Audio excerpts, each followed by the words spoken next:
The moment I set that pot down on my mother-in-law's kitchen counter, I knew something was wrong. Not because of anything dramatic. Not because she screamed or threw something. It was the silence, that particular kind of silence that only Sandra Whitfield could produce.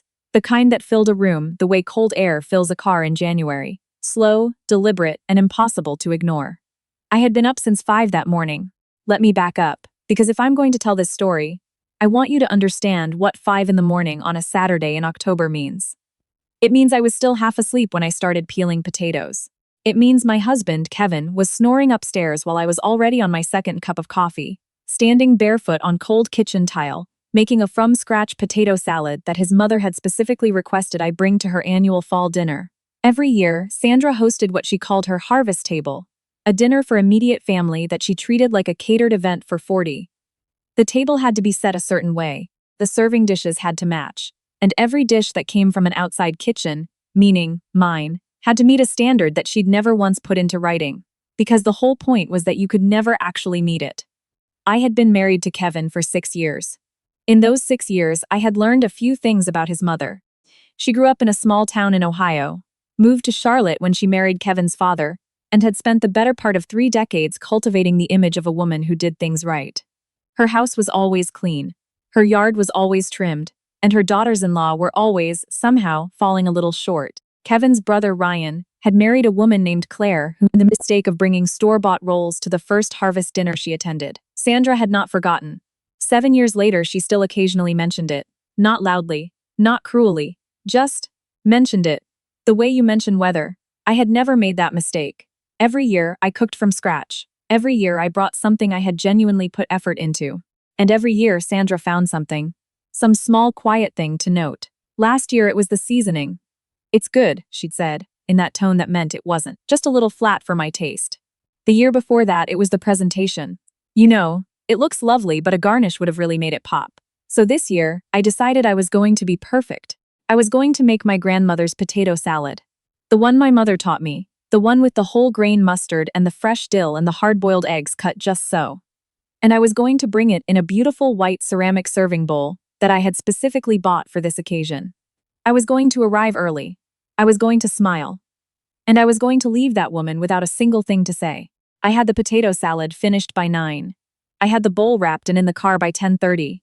Kevin came downstairs at 10:45, ate a bowl of cereal, and told me I looked nice. We arrived at Sandra's at 11:15. The dinner wasn't until 2, but she liked family to come early to help set up, which in practice meant standing around her kitchen while she directed traffic and reorganized everything you touched. Kevin's brother and Claire were already there.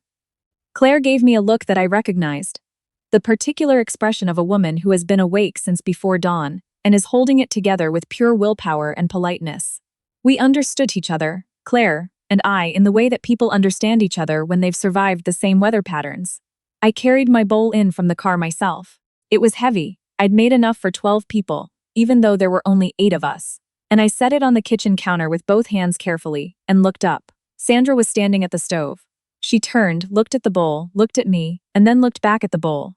"What is this?" she said. I told her it was the potato salad she'd asked me to bring. She crossed the kitchen, lifted the plastic wrap I'd laid over the top and peered in. She picked up the serving spoon I'd set beside it and pressed it gently against the surface, the way you'd test the firmness of something you weren't sure about. She said. That was it. Just, But then Kevin's father, Don, wandered in from the living room, and Sandra turned to him and said, in a voice that was carrying in a way she absolutely intended, "Kevin's wife brought potato salad. She used dill." Don raised his eyebrows. "Dill?" "Dill," Sandra confirmed. And I stood there in my mother-in-law's kitchen, holding a dish towel I didn't remember picking up, while the two of them looked at my grandmother's potato salad like it was a casserole that had already started to turn. "I just think," Sandra said, turning back to me, setting the spoon down, "that for a dinner like this, something a little more traditional would have been the better choice. You know, mayonnaise-based, simple. Nothing that's going to overwhelm the other dishes." I looked at her. "I mean, it's fine," she added. "It's just a little adventurous." For Kindman, there it was. 6 years of this. 6 years of it's just a little flat. And a garnish would have helped, and store-bought rolls directed at Claire, and now adventurous. Said in the exact tone that meant, too much, too different, not what we do here. I picked up my bowl. I don't fully remember deciding to do it. I think some part of me had just reached a point A very quiet, very firm point, where the math stopped adding up. I had been awake since 5. I had made something good, something genuinely good, with my grandmother's recipe. And the woman standing in front of me was telling me it was too adventurous because I had used dill. You know what, I said. I think I'm going to take this back. Sandra blinked. Excuse me, you said it's not the right fit for the table, I said. So I'll just take it home. I rewrapped the bowl. I picked it up. I walked out of the kitchen through the living room, past Kevin, who had appeared from somewhere and was watching me with an expression I couldn't quite read, and I walked out to my car. Kevin followed me. What are you doing? He said. I'm putting the potato salad in the car. I can see that. Why? Because your mother just spent 5 minutes explaining why it doesn't belong on her table. So I'm taking it off her table. He stood there in the driveway for a moment. I could see him doing the calculation, the weighing of loyalties that happens in every marriage that involves a difficult parent, the question of which direction to lean. She didn't say it was bad, he said. She just said, I know what she said, Kevin. I got in the car. Not to leave, I wasn't going to cause a scene, I wasn't going to ruin the day, but I sat in the car for a few minutes, in the quiet, with my bowl of potato salad on the passenger seat, and I took 3 slow breaths. Then I went back inside and spent the next 2 hours smiling at people and helping carry platters, and pretending that nothing had happened at all. The dinner went fine. There was a lot of food. Sandra had made her brisket, which was genuinely excellent, and Claire had brought a green bean casserole, and Kevin's sister had brought a fruit salad. And nobody mentioned the potato salad, and I did not put it on the table, and Sandra did not ask me about it again. We left at 4:30. On the drive home, Kevin and I didn't talk much. He turned on the radio and I watched the Charlotte neighborhoods pass by outside the window, and I thought about my grandmother, who used to make that potato salad every Easter, and who would have found the whole afternoon very funny. I was giving Clara, my daughter, 3 years old, napping in her car seat, a snack at the kitchen table when my phone rang. It was Sandra. I almost didn't answer, but I did. The Hendersons are here, she said, without preamble. The Hendersons were Dawn's oldest friends, a couple they'd known for over 30 years, who had apparently stopped by unannounced, the way people from a certain generation occasionally still do. Oh, I said, that's nice. We don't have enough food, Sandra said. I waited. I sent Ryan to the store, but everything's already packed up, and honestly, a potato salad would have been perfect right now, something to stretch the meal. I looked at my bowl, sitting on my counter, still wrapped. I have the potato salad here, I said. A pause. Well, Sandra said, could you bring it over? And here is the thing about that moment. I want to be honest about it, because I've told this story a few times now and I want to get it right. I wasn't angry. I wasn't triumphant exactly. I was just clear. Very calm and very clear in a way I hadn't been in years. Sandra, I said, you told me this afternoon that it wasn't the right fit for your table. I think you were right. It fits just fine on my table. Another pause. I didn't say it wasn't good, she said, and her voice had a quality to it that I had never heard before. A slightly softer quality, like wood that has been left out in the rain. I know, I said. But I'm going to keep it here, you'll have plenty. I said goodbye. I hung up. Kevin walked into the kitchen about 20 seconds later. He'd clearly heard at least part of the conversation from the next room, and he looked at me and then at the bowl, and I genuinely couldn't tell what he was thinking. She's going to be upset, he said. Probably, I said. He was quiet for a moment, then, was the potato salad good? It was excellent, I said. He nodded, went to get a spoon, served himself a bowl right there at the counter. Yeah, he said, after the first bite, it really is. That evening I called my mother and told her the whole story, and she laughed so hard I had to hold the phone away from my ear. She said my grandmother would have done exactly the same thing, she said.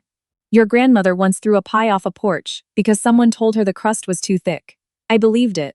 The next few days were quiet. Sandra didn't call. Kevin texted his mother once, something brief, and I didn't ask what it said. Claire texted me on Tuesday. Did something happen with the potato salad? Ryan came home weird and I texted back. I'll tell you everything at coffee. She sent 3 exclamation points. I want to be honest about something else too. I didn't feel good about it in a clean way.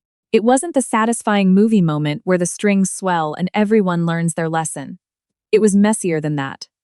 I lay awake Sunday night thinking about whether I had been petty, whether I had let a small thing become a bigger thing than it needed to be, whether I had made Kevin's life harder in ways that weren't fair to him. But then I thought about 5 in the morning. I thought about the cold tile under my feet and the smell of fresh dill and the particular care I had taken with the eggs. I thought about my grandmother's handwriting on the index card where she'd written the recipe, the letters slightly slanted to the right the way they always were. And I thought about adventurous, said in that tone. And I thought, no, No, I don't think I was wrong. On Wednesday, Sandra called again. This time Kevin answered, and I sat in the kitchen and listened to one side of the conversation. Mostly short responses from Kevin, a few mms, one I know, Mom. When he hung up, he sat down across from me. She wants to apologize, he said. Okay, I said. She wants you to call her.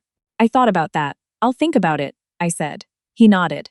He didn't push. Which, actually, was more than I had expected. Kevin has always loved his mother in that uncomplicated way that some men love difficult women, with a kind of steady loyalty that doesn't require him to see clearly, and I had spent 6 years quietly making peace with that. But he didn't push, he just nodded. I called Sandra on Thursday. It was a short conversation. She said she hadn't meant to imply anything negative about the potato salad, that she'd just been stressed about the dinner and hadn't chosen her words well. She said the Hendersons had ended up having a fine time anyway. She said, and this was the part I hadn't expected, that she had asked Ryan to get the recipe. Not from me. She'd asked Ryan to ask Claire to ask me. Which is such a Sandra thing to do that I almost laughed. The diplomacy of it. The complete inability to ask directly. But still, she'd asked. I emailed her the recipe that afternoon. Just the recipe typed out clean, my grandmother's proportions. I didn't add anything to it. No note, no little personal touch.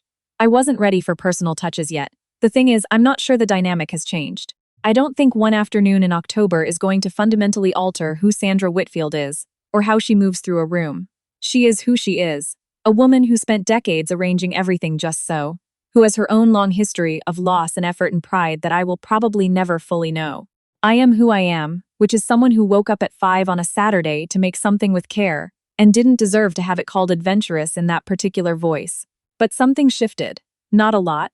Maybe just enough. Because the next time Sandra calls about the harvest dinner, I'll bring whatever I want. I'll bring it in that same white bowl. I'll set it on the counter. And if she opens her mouth to say anything other than thank you, I'll pick it up and walk right back to the car.